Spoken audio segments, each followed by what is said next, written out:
বিসমিল্লাহির রহমানির রহিম। আসসালামু আলাইকুম। আজকে আপনাদের সাথে শেয়ার করছি অসাধারণ একটি গলার নেক ডিজাইন শেয়ার করছি। আশা করছি প্রথম থেকে শেষ পর্যন্ত আমার ভিডিওটি দেখলে খুব সহজভাবে এই জামার গলাটি আপনারা সেলাই করতে পারবেন। কাটিং এবং সেলাই সহ আপনাদের সাথে ফুল ডিটেলসে শেয়ার করছি। আরও যদি বিভিন্ন ধরনের গলার ডিজাইন দেখতে চান লেস দিয়ে এবং এক কালার কাপড় এবং প্রিন্টেড কাপড় দিয়ে, তাহলে অবশ্যই আমাকে কমেন্ট করে জানাবেন। তো কথা না বাড়িয়ে আমি এখন কাটিং পর্বে চলে যাব। কাটিং পর্বে যাওয়ার জন্য এখানে আমি আগে থেকে কিন্তু জামার পিসটা কাটিং করে রেখেছি। জামার পিসটা কাটিং করে রাখার কারণে এখন আমাদের গলাটা ডিজাইনটা কাটিং করতে খুব ইজি হবে। আপনারা এখানে আমি একটা জিনিস খুব ভুল করেছি, আশা করছি আপনারা ভুলটা দেখেই বুঝতে পারবেন।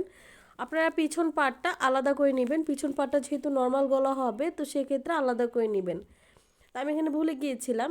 আর এখানে সামনের গলাটা আমি নিচ্ছি 4 ইঞ্চি এবং লং নিচ্ছি আমরা এখানে 8 ইঞ্চি।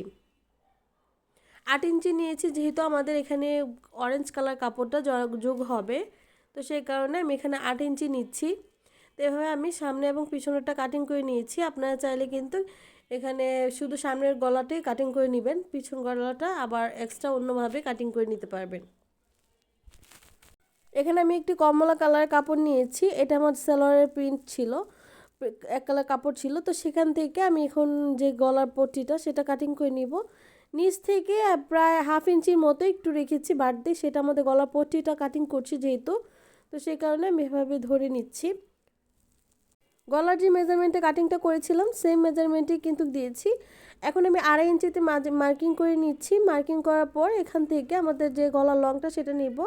তো এটা হচ্ছে আমাদের 5 ইঞ্চি নিচ্ছি, গলার যে লং সেটা নিচ্ছি 5 ইঞ্চি। তো 5 ইঞ্চি নেওয়ার পর এভাবে আর্মহোল সাইডটা থেকে মানে গলার রাউন্ডটা ঘুরিয়ে নিচ্ছি। এভাবে পট্টিটা আমরা কাটিং করে নিয়েছি। তারপর উপরের যে প্রিন্টেড কাপড়টা সেখান থেকেও আমরা ছোট্ট করে কাপড়টা কাটিং করে নিয়েছি। এবং গলার যে কাপড়টা মানে আমাদের পাশের দিকে আছে, যেহেতু এটা উপর থেকে চাপ সেলাই হবে সেটারও কিন্তু একটি পট্টি লাগবে, তো সে কারণে আমরা ওটাও কাটিং করে নিব। এখন আমি কিভাবে সেলাই করছি সেটা আপনাদের সাথে শেয়ার করছি। এখন নিচের যে গলা পট্টিটা সেটা কাটিং করার জন্য আমরা এখানে 3টা কাপড়ই নিয়েছি। 3টা কাপড় নেওয়ার পর এখন আমরা প্রিন্টের যে কাপড়টার উপরে আমাদের গলার কাপড়টা রেখে কিন্তু কীভাবে কাটিং করে নিচ্ছি। যেহেতু এটার উপর থেকে আমরা চাপ সেলাইটা দিব এক কালার কাপড়টার উপর, তো সেই কারণে আমি এভাবে কাটিংটা করে নিচ্ছি। এই গলাটা কাটিং করার জন্য আপনার 3টা গলার পট্টি লাগবে, মানে 3টা বলতে একটি হচ্ছে অরেঞ্জ কালার আর এইভাবে গলার পট্টির জন্য 2টা লাগবে। উপরের গলার জন্য একটি এবং নিচের যে গলাটা সেটার জন্য একটি। তো এখন আমরা নিচের গলাটা সেলাই করার জন্য আগে থেকে পট্টিগুলো এভাবে সাইডগুলো সেলাই করে নিচ্ছি। এই সেলাইটা একটু অল্প করে কাপড়টা ভাঁজ দিয়ে আমরা সেলাইটা করে নিচ্ছি। এটা ফিনিশিং ভালো না আসলেও কোনো অসুবিধা নেই। এখন জামার প্রিন্টার দিকে ভাঁজ দিকে রেখে আমি গলার পট্টিটাকে জয়েনিং করে তারপর ছোট ছোট করে কাট করে উল্টে সেলাই করে নিব। উল্টে চাপ সেলাই দেওয়ার আগে উপর থেকে যে সেলাইয়ের উপর থেকে একটু সেলাই দিয়ে দিচ্ছি, তারপর ঘুরিয়ে একটা চাপ সেলাই দিয়ে দিব। উল্টে ওইভাবে দিলে আমাদের যেহেতু অরেঞ্জ কালার কাপড়টার উপর থেকে এই প্রিন্টেড কাপড়টাই চাপ সেলাই দিতে হবে, সেক্ষেত্রে ডাবল সেলাই দেখা যাবে না, এখানে একটি সেলাই দেখা যাবে। এখানে আমি ছোট ছোট করে কাপড় টুকরা করে নিব, যেহেতু আমি গলাতে ডিজাইন করেছি। এখানে আপনি 4 ইঞ্চিতে স্কোয়ারভাবে কিন্তু কাপড়টা কাটিং করে নিতে পারেন। আমি এখানে আমার আন্দাজ মতো কাটিং করে নিয়েছি। আপনারা যদি ডিজাইনটা খুব সুন্দরভাবে করতে চান সেক্ষেত্রে 4 ইঞ্চি বাই 4 ইঞ্চি নেবেন বা 5 ইঞ্চি বাই 5 ইঞ্চি নিলে চারোদিকটা সমান নেবেন। প্রথমে কর্নার ভাঁজ করে এই সাইড থেকে একটি ফোল্ড করে আরেক সাইড থেকে একটি ফোল্ড করে একটি ভি টাইপের একটি কর্নার করে নিচ্ছি। সেমভাবে আমি এখন প্রত্যেকটা এভাবে সেলাইটা করে নিচ্ছি। যেহেতু ডিটেলসে বোঝাতে গেলে আপনারা অনেক বোর হয়ে যেতেন, তো যেহেতু একটি দেখিয়ে দিয়েছি আপনারা বাকিটিও বুঝে যাবেন। এখন আমি এগুলোকে ঘুরিয়ে ঘুরিয়ে যে গলার পট্টিটার উপর লাগিয়ে নিব। এক কালার কাপড়টার উপর এই প্রিন্টেড কাপড়গুলো লাগিয়ে নিচ্ছি।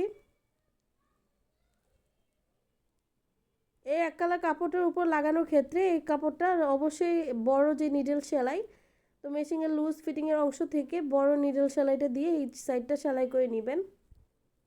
আর লেস জয়েনিং করার সময়ও কিন্তু অবশ্যই আপনারা এখানে কিন্তু বড় সেলাইটাই ব্যবহার করবেন। তো এই যে আমাদের কিন্তু যে কাপড়গুলো লাগানো হয়ে গিয়েছে, এভাবে কাছ থেকেও লাগাতে পারেন। তো আমি একটু দূরত্ব বজায় রেখে লাগাচ্ছি, যেহেতু ওই সেলাইটার উপর থেকে আমি একটি সাদা লেস ব্যবহার করব। এই লেসটির গজ নিয়েছিল আমার থেকে 20 টাকা করে গজ। আপনারা চাইলে আপনাদের এরিয়া অনুযায়ী এখানে গজ কাপড় বা গজ লেস কিনে নিতে পারেন। লেসটা আমি প্রথমে একদম ঘুরিয়ে ঘুরিয়ে সেলাইটার উপর থেকে সেলাইটা করে দিচ্ছি।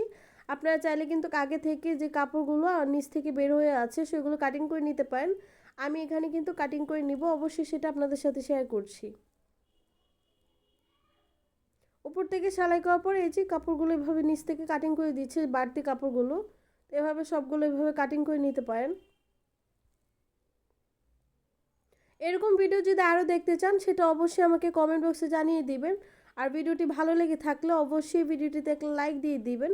আর নতুনটা যারা আছেন আমার চ্যানেলটি এখনও সাবস্ক্রাইব করেননি, আপনারা চাইলে আমার চ্যানেলটি সাবস্ক্রাইব করে দিতে পারেন। গলার যেহেতু আমাদের সেলাই করা হয়ে গিয়েছে, এখন আমাদের গলা পট্টিটা জয়েনিং করে নিচ্ছি।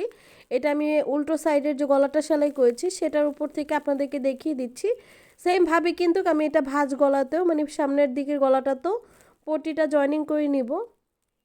তো পট্টিটা জয়েনিং করার পর আমরা ছোট ছোট করে কাট করে নিয়েছি। আর অবশ্যই যেহেতু অরেঞ্জ কালারের কাপড় দিব আমরা, যেহেতু অরেঞ্জ কালারটার উপর আমাদের ভাঁজ দিকে সেলাইটা পড়বে, আমি নিচের নিডলের দিকেও সুতাটা কিন্তু সাদাই রেখেছি এবং ভিতরের দিকে যে সুতাটা সেটা অরেঞ্জ কালার দিয়েছি, যেহেতু এটা নিচ দিক থেকে উঠবে। তো সে কারণে আর কোনো বাড়তি সুতা দেখা যাবে না। আশা করছি এই জিনিসটা অবশ্যই মাথায় রাখবেন। যদি প্রিন্টেড কাপড় নেন তাহলে ওটার উপর যে কোনো কালার সুতা দিয়েও কিন্তু সেলাই করা যায়। আর এক কালার কাপড়ের উপর অবশ্যই এক কালার সুতা দিয়ে সেলাই করবেন। এখন আমি যে কর্নারগুলো সেগুলোতেও ডাবল সেলাই দিয়ে দিচ্ছি। এখানে চাইলে কিন্তু পুঁতি ব্যবহার করা যেতে পারে। তো যেহেতু গলাটার ডিজাইনটাই গর্জিয়াস, তো এখানে আর পুঁতি ব্যবহার করে এটাকে একদম বাজে করে ফেলিনি। আপনারা চাইলে এখানে পুঁতি ব্যবহার করতে পারেন বা পার্ল। সেমভাবে আমি গলার চারদিকগুলো সিকিউর করে নিয়েছি। আর এই হচ্ছে যে গলার লুকটা, এই গলার লুকটা আপনাদের কাছে কেমন লেগেছে সেটা আমাকে জানিয়ে দিতে ভুলবেন না। ভালো লেগে থাকলে like, share and subscribe my channel. আর অবশ্যই আমাকে সেটা জানিয়ে দিবেন আর আপনারা কোন ধরনের ভিডিও দেখতে চান। আজকের মতো এখানেই বিদায় নিব। সবাই ভালো থাকবেন, সুস্থ থাকবেন। আল্লাহ হাফেজ, আসসালামু আলাইকুম।